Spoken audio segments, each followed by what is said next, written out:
Hello, hello. Here are 10 things that you should know about neuromesh and nanotech, but probably don't want to know. I'm going to try to keep this quick and easy. I'm going to see how this goes. Okay, number one, uses. It can be used for neural mapping, electrical stimulation to various parts of the brain, measuring electronical and electrolyte readings, internal EEG, wireless interfaces, engineering possibilities, and biomedical applications. They are already using some of this in biomedical for prosthetic limbs to be able to move them more with the brain signal. So this would just kind of further that. Number two.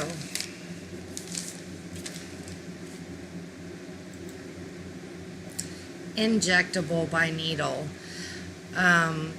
It is small enough to inject via 20 gauge needle. If you've ever gone to the emergency room and had IV fluids, you probably got a 20 gauge needle. That's the most standard size needle that they use for IVs. Pretty much, yeah, that's pretty standard. The 20 gauge is big enough that you can do what you need to with it, but small enough that it's not uncomfortable. So it is a small size that they are able to pull this mesh up into. It can unfurl up to 30 times its size once it's out of the needle housing. And it is less than 0.2 millimeters in size for each of its, I guess, neural mesh squares. So they load the syringe with an aqueous solution of phosphate buffered saline solution. It's 1 cc or less, and they can inject it with a 20 gauge needle. There is larger mesh applications available, but they are surgically implanted. They would be like, yeah, they would have to be much larger areas and things. Number three,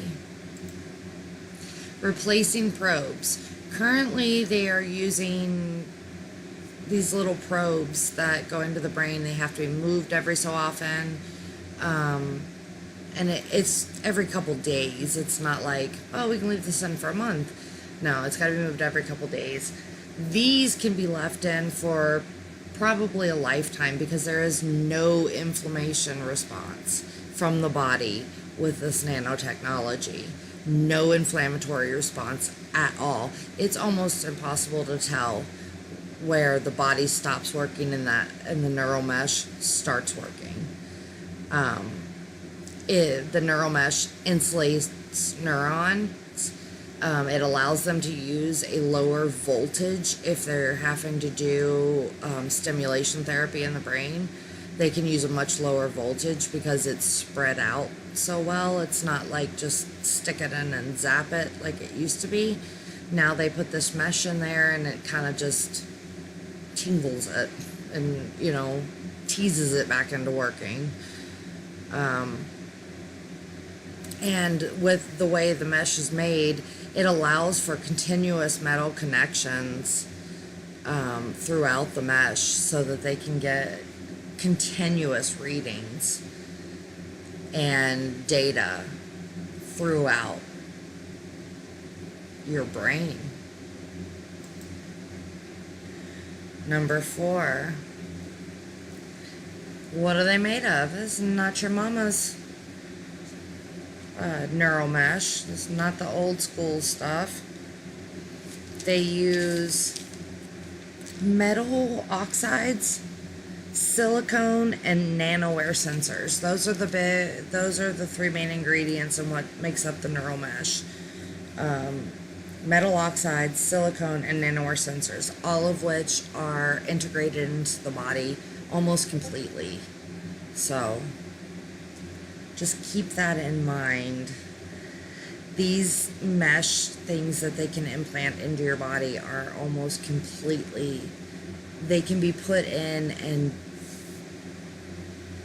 like nobody would know. Not saying that they do that, you know, you have to do your own research, cyborg cell, but they, yeah, definitely something worth looking into. Number 5, the future.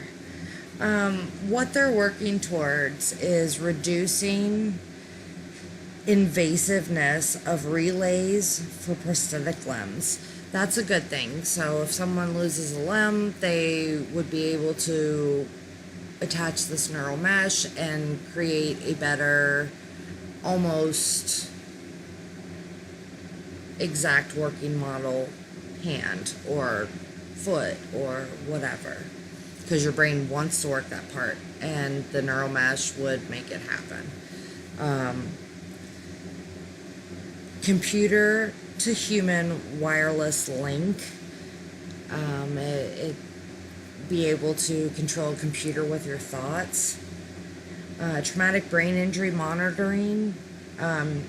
It would be very beneficial for that because they could put this mesh in and monitor, you know, how the neuron pathways are reconnecting and if they are reconnecting and if they are healing or healing appropriately, and maybe kind of help stabilize some of that.